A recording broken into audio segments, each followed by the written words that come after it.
आज इस बुलेटिन में बात होगी सरकार के गठन के साथ ही एनडीए में पड़ी दरार की, शपथ ग्रहण के बाद केंद्रीय मंत्री के इस्तीफे की। देखेंगे मोदी के मंत्रिमंडल से किस तरह बाहर हुए 37 मंत्री, आरएसएस ने बीजेपी नेता पर क्यों लगाए गंभीर आरोप, जानेंगे कैसे यूपी में खतरे में है सीएम योगी की कुर्सी, और बुलेटिन के आखिर में देखेंगे जाने माने कार्टूनिस्ट इरफान की किस खबर पर पड़ी तिरछी नजर। लेकिन दिन भर की तमाम बड़ी खबरों से पहले एक नजर आज की सुर्खियों पर। 14 दिन की न्यायिक हिरासत में भेजे गए प्रज्वल रेवन्ना 24 जून तक भेजा गया जेल। विवादित वीडियो कांड में आरोपी है निष्कासित जेडीएस नेता प्रज्वल रेवन्ना। 7 राज्यों की 13 विधानसभा सीटों पर होंगे उपचुनाव। चुनाव आयोग ने जारी किया नोटिफिकेशन। 10 जुलाई को होगी वोटिंग, 13 जुलाई को आएंगे नतीजे। जम्मू के रिहायशी हमले के लिए जांच टीम गठित, अलर्ट हुई जांच एजेंसियां। एलजी मनोज सिन्हा ने जाना घायलों का हाल, की मुआवजे की घोषणा। और शेयर बाजार में गिरावट, 203 अंकों की गिरावट के साथ 76,490 पर बंद हुआ सेंसेक्स, तो वहीं 30 अंक की मामूली गिरावट के साथ 23,259 पर बंद हुआ निफ्टी। ये तो थी सुर्खियां। अब बात आज की सबसे बड़ी खबर की। लोकसभा चुनाव में हार कर भी बीजेपी ने सहयोगियों के साथ सरकार बना ली, लेकिन ये कहना मुश्किल है कि ये सरकार कब तक चल पाएगी। वहीं एनडीए में अभी से टूट की खबरें सामने आने लगी हैं। महाराष्ट्र में एनडीए टूटने की कगार पर दिख रहा है। तो क्या है पूरा मामला, जानने के लिए देखिए ये रिपोर्ट। नरेंद्र मोदी ने तीसरी बार प्रधानमंत्री पद की शपथ ले ली है, लेकिन शपथ ग्रहण समारोह में अजित पवार गुट से कोई भी नेता शामिल नहीं हुआ। दरअसल एनडीए ने अजित गुट से प्रफुल्ल पटेल को राज्य मंत्री पद का ऑफर दिया था, लेकिन वो कैबिनेट मंत्री के पद पर अड़े हुए थे और इसे लेकर अजित गुट की नाराजगी जाहिर थी। लेकिन अब शिंदे गुट की शिवसेना में भी बगावत के सुर दिखाई दे रहे हैं। शिंदे गुट की शिवसेना के खाते में एक भी मंत्री पद नहीं आया है, जिसे लेकर वो नाराज बताए जा रहे हैं और नाराजगी की गूंज केंद्र में ही नहीं बल्कि महाराष्ट्र तक सुनाई दे रही है। महाराष्ट्र की सत्ता महायुति गठबंधन के हाथ में है। ऐसे में एनसीपी, अजित गुट और शिंदे गुट की शिवसेना अगर एनडीए से दूरी साध लेते हैं तो महाराष्ट्र सरकार बड़े संकट में आ जाएगी। तो वहीं विभागों के बंटवारे को लेकर खींचतान भी अभी भी जारी है। एक तरफ जहां टीडीपी और जेडीयू की मांगों ने बीजेपी की चिंता बढ़ा रखी है, तो वहीं अब उद्धव गुट की शिवसेना ने बड़ा दावा किया है। शिवसेना उद्धव गुट का कहना है कि टीडीपी ने अपने लिए लोकसभा के स्पीकर पद की मांग की है। इसके साथ ही टीडीपी ने बीजेपी के सामने एक और बड़ी शर्त रख दी है। टीडीपी ने अमित शाह को गृह मंत्री नहीं बनाने की मांग की है, क्योंकि उसे डर है कि अमित शाह अपना पुराना खेल शुरू कर देंगे और संसद में टीडीपी को खत्म कर देंगे। तो यही डर बिहार के मुख्यमंत्री नीतीश कुमार को भी है। इसलिए दोनों ने लोकसभा का स्पीकर पद एनडीए के नेता को देने की मांग की है। जिसके बाद चर्चाएं ये चल रही हैं कि एनडीए सरकार तो बन गई है, लेकिन सहयोगी दल ही आपस में सहज नजर नहीं आ रहे। ऐसे में ये सरकार कितने दिनों तक चल पाएगी? जहां एक तरफ बीजेपी के सहयोगी दल कब एनडीए को छोड़ दें इसका कुछ भरोसा नहीं है, तो वहीं केंद्रीय मंत्रिमंडल के लिए मंत्रियों के शपथ लेने के बाद इस्तीफों का दौर भी शुरू हो गया है। दरअसल केरल से बीजेपी के इकलौते सांसद सुरेश गोपी ने अपने पद मुक्त होने की बात की है, जिसके सियासी गलियारों में हलचल तेज हो गई है। तो क्या है पूरा मामला, जानने के लिए देखिए ये रिपोर्ट। रविवार को राष्ट्रपति भवन में नए मंत्रिमंडल का शपथ ग्रहण समारोह हुआ। इसमें कई पुराने चेहरे तो कई नए चेहरों को जगह मिली। इनमें से ही एक चेहरा है केरल से बीजेपी सांसद सुरेश गोपी का। सुरेश गोपी केरल से इकलौते बीजेपी सांसद हैं। इसके अलावा सुरेश मलयालम फिल्मों का एक चर्चित नाम भी है। रविवार को तमाम नवनिर्वाचित सांसदों के साथ सुरेश गोपी को महामहिम ने केंद्रीय राज्य मंत्री की शपथ दिलवाई। इसके बाद सुरेश गोपी का बयान सामने आया है, जिसमें उन्होंने केंद्रीय राज्य मंत्री के पदभार से इस्तीफा देने की पेशकश की है। सुरेश का कहना है कि उन्हें कैबिनेट का हिस्सा नहीं बनना है, वो सिर्फ सांसद ही बने रहना चाहते हैं। सुरेश की दलील है कि राज्य मंत्री बनने से उनके कार्यभार पर असर पड़ेगा, लेकिन मात्र सांसद बने रहने से वो सांसद रहते हुए फिल्मों में भी अपना काम जारी रख सकते हैं। सुरेश गोपी के इस बयान की गहराई में झांके तो सच्चाई कुछ और ही निकलकर सामने आती है। दरअसल केरल सहित समूचे दक्षिण भारत में बीजेपी का जनाधार काफी कम है। इसलिए अगर ये कहा जाए कि केरल को केवल झुंझुना पकड़ाने के उद्देश्य से ये निर्णय लिया गया है, तो ये गलत नहीं होता। बीजेपी के इसी कदम को सुरेश भाप गए और उन्होंने इस पद को ठुकराने की पेशकश कर बीजेपी को अपना संदेश दे दिया है। सुरेश गोपी ने केरल के त्रिशूर लोकसभा सीट से चुनाव लड़ा था और सीपीआई के सुनील कुमार को करीब 75,000 वोटों से हराया था। एक तरफ जहां केरल से बीजेपी के इकलौते सांसद सुरेश गोपी अपने ही बयान से पलटते हुए नजर आए, जिस पर अब सवाल खड़े हो गए हैं, तो वहीं सवाल अब नए मंत्रिमंडल पर भी उठाए जा रहे हैं। नरेंद्र मोदी के साथ कई नए लोगों ने शपथ ली तो कई पुराने चेहरों को जगह नहीं मिली है। तो कौन है वो मंत्री, आइए देखते हैं इस रिपोर्ट में। लोकसभा चुनाव 2024 से पहले एनडीए गठबंधन की अगुवाई करने वाली बीजेपी ने 400 पार का नारा दिया था, लेकिन नतीजे ऐसे नहीं रहे। पूरा एनडीए गठबंधन भी 300 पार नहीं कर सका। भले ही एनडीए ने सरकार बना ली है, लेकिन इस बार सबसे ज्यादा फायदा एनडीए के सहयोगी दलों को हुआ है। पीएम की नई कैबिनेट में आधे से ज्यादा नए लोगों को जगह दी गई है। पीएम मोदी के तीसरे कार्यकाल में सरकार से 37 मंत्रियों को हटाया गया है और इनमें कैबिनेट रैंक वाले 7 मंत्री शामिल हैं। इनमें स्मृति ईरानी, अनुराग ठाकुर और नारायण राणे प्रमुख हैं। पुरुषोत्तम रूपाला, अर्जुन मुंडा, आरके सिंह और महेंद्र नाथ पांडे ने भी दूसरी मोदी सरकार में कैबिनेट पद संभाला था, लेकिन रविवार को शपथ लेने वाले मंत्री परिषद में उन्हें बरकरार नहीं रखा गया। 42 राज्य मंत्रियों में से 30 को हटा दिया गया है। जिन लोगों को दोबारा नहीं चुना गया उनमें वीके सिंह, फग्गन सिंह कुलस्ते, अश्विनी चौबे, दानवे राव साहेब, दादा राव, साध्वी निरंजन ज्योति, संजीव बालियान, राजीव चंद्रशेखर, सुभाष सरकार, निशित प्रामाणिक, राजकुमार रंजन सिंह और प्रतिमा भौमिक शामिल हैं। मीनाक्षी लेखी, मुंजापारा महेंद्र भाई, अजय कुमार मिश्रा, कैलाश चौधरी, कपिल मोरेश्वर पाटिल, भारती प्रवीण पवार, कौशल किशोर, भगवंत खुआ और वी मुरलीधरन को भी मंत्रिमंडल में नहीं रखा गया है। हटाए गए मंत्रियों में से 18 चुनाव हार गए थे। अब सवाल ये उठ रहे हैं कि इन मंत्रियों को हटाने के पीछे कारण क्या थे।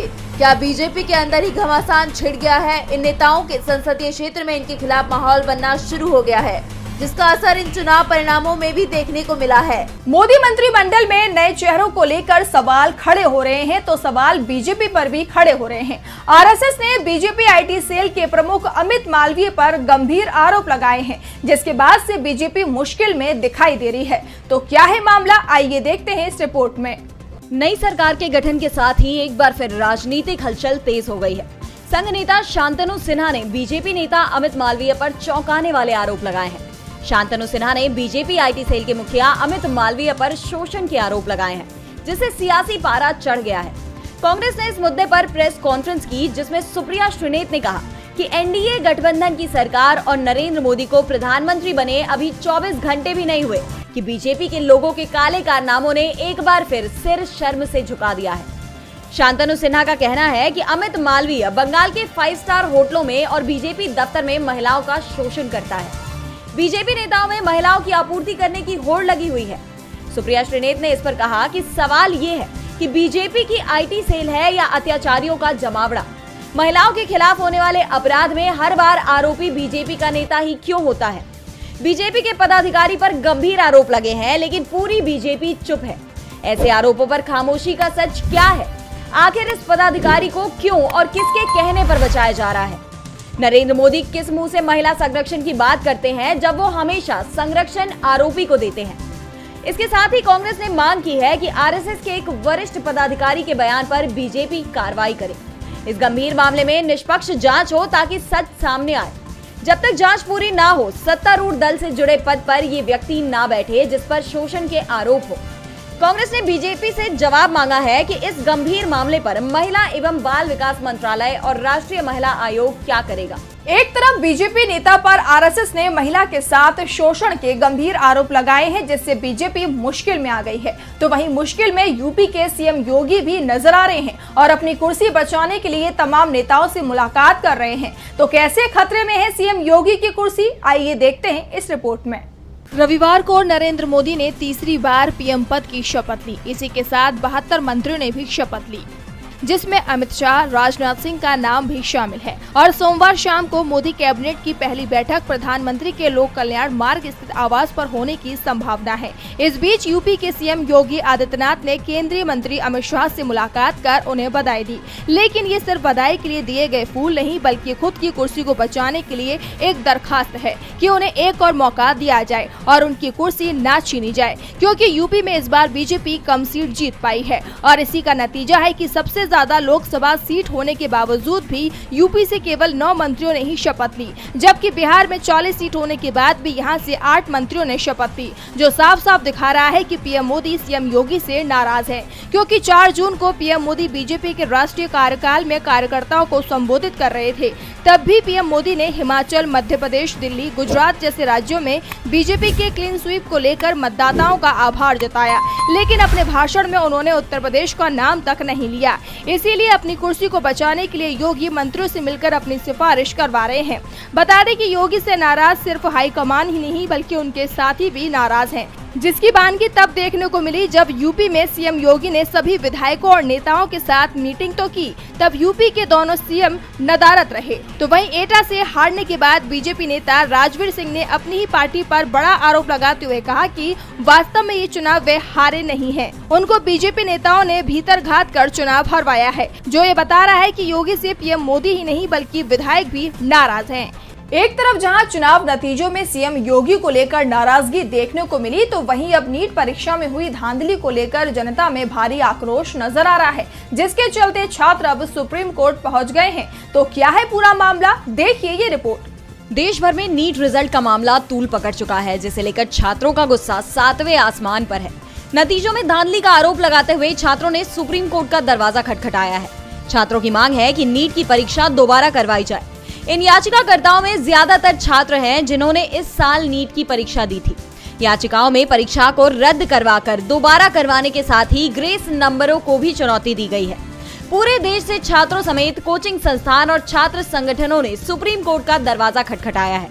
तो वहीं विपक्ष ने भी इस मामले पर अपना विरोध दर्ज करवाया है। कांग्रेस सांसद राहुल गांधी ने छात्रों के पक्ष में कहा कि वो संसद में इस मुद्दे को जरूर उठाएंगे। इस पूरे विवाद में बीजेपी घिरती हुई नजर आ रही है। तो वहीं इसके साथ एनडीए सरकार की भी भूमिका पर सवालिया निशान उठ रहे हैं। आपको बता दें कि 12 जून को इस मामले पर दिल्ली हाईकोर्ट में भी सुनवाई होनी है। गौरतलब है कि 5 मई को नीट की परीक्षा का आयोजन किया गया था, जिसके नतीजे 4 जून को चुनाव नतीजों के दिन जारी होते हुए ही विवादों में आ गए थे। और अब देखना होगा कि देश भर से दाखिल हो रही याचिकाओं पर सुप्रीम कोर्ट क्या रुख अपनाता है। परीक्षा परिणाम को लेकर अब बीजेपी सरकार सवालों में है, तो दूसरी तरफ सवाल पीएम मोदी के नए मंत्रिमंडल पर भी उठ रहे हैं। नरेंद्र मोदी की सरकार में इस बार एक भी मुस्लिम मंत्री नहीं है, जिसे लेकर सियासी गलियारों में चर्चाएं तेज हो गई हैं। तो आखिर क्यों उठ रहे हैं ये सवाल, जानने के लिए देखिए ये रिपोर्ट। मोदी का नया मंत्रिमंडल शपथ लेते ही विवादों में घिर गया है। बता दें कि नए मंत्रिमंडल में 72 मंत्रियों ने शपथ ली है, लेकिन खबर ये है कि मंत्रिमंडल से मुस्लिम प्रतिनिधित्व नदारद है।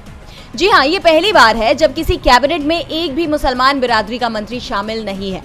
बता दें कि नेहरू कैबिनेट से लेकर अब तक हर मंत्रिमंडल में मुस्लिम प्रतिनिधि अपनी मौजूदगी दर्ज करवाते रहे हैं, लेकिन इस खबर के बाद बीजेपी का असली चेहरा एक बार फिर उजागर हो गया है। बीजेपी भले ही मुसलमानों की हितैषी बनकर उनके साथ बराबरी का व्यवहार करने की बात कहती हो, लेकिन उसका दोहरा चरित्र रविवार को एक बार फिर सबके सामने आ गया है। देश की 140 करोड़ आबादी में मुसलमानों की आबादी 20 करोड़ है, यानी 14% की भागीदारी। ऐसे में उन्हें प्रतिनिधित्व न देना मोदी सरकार के दोहरे चरित्र को उजागर करता है। हालांकि मोदी सरकार के पहले कार्यकाल में नजमा हेपतुल्ला, एमजे अकबर और नकवी के रूप में 3 मुसलमानों का प्रतिनिधित्व था। दूसरे कार्यकाल में नकवी ही अकेले पूरी बिरादरी का प्रतिनिधित्व करते रहे, लेकिन इस बार ये संख्या 0 रह गई है। इस निर्णय से अल्पसंख्यकों को लेकर बीजेपी सरकार के रवैये पर सवालिया निशान खड़े हो रहे हैं। और बुलेटिन के आखिर में देखेंगे जाने माने कार्टूनिस्ट इरफान की किस खबर पर पड़ी तिरछी नजर। प्रधानमंत्री नरेंद्र मोदी ने मंत्रिमंडल में अभी मंत्रियों के विभागों का बंटवारा भी नहीं हुआ है कि किसानों के लिए निधि की फाइल उन्होंने जारी कर दी, उस पर साइन कर दिए हैं। ये सब हबड़ इसीलिए हुई है कि यूपी में और हरियाणा में बीजेपी का कितना बुरा हाल हुआ है।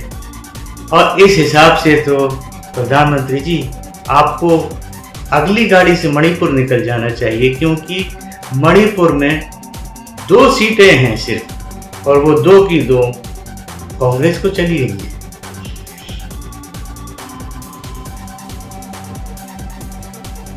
आज सोशल मीडिया से लेकर आपके चलते फिरते जीवन में भी पत्रकारिता के बुरे दौर की चर्चा होती है, क्योंकि जिन लोगों पर सूचना देने की जिम्मेदारी है वो आपके लिए नहीं बल्कि कॉरपोरेट और सरकारों को फायदा पहुंचाने में लग गए हैं। विज्ञापन मॉडल को खारिज कर आप इस बीमारी को दूर कर सकते हैं और अपने नारे को बुलंद कीजिए।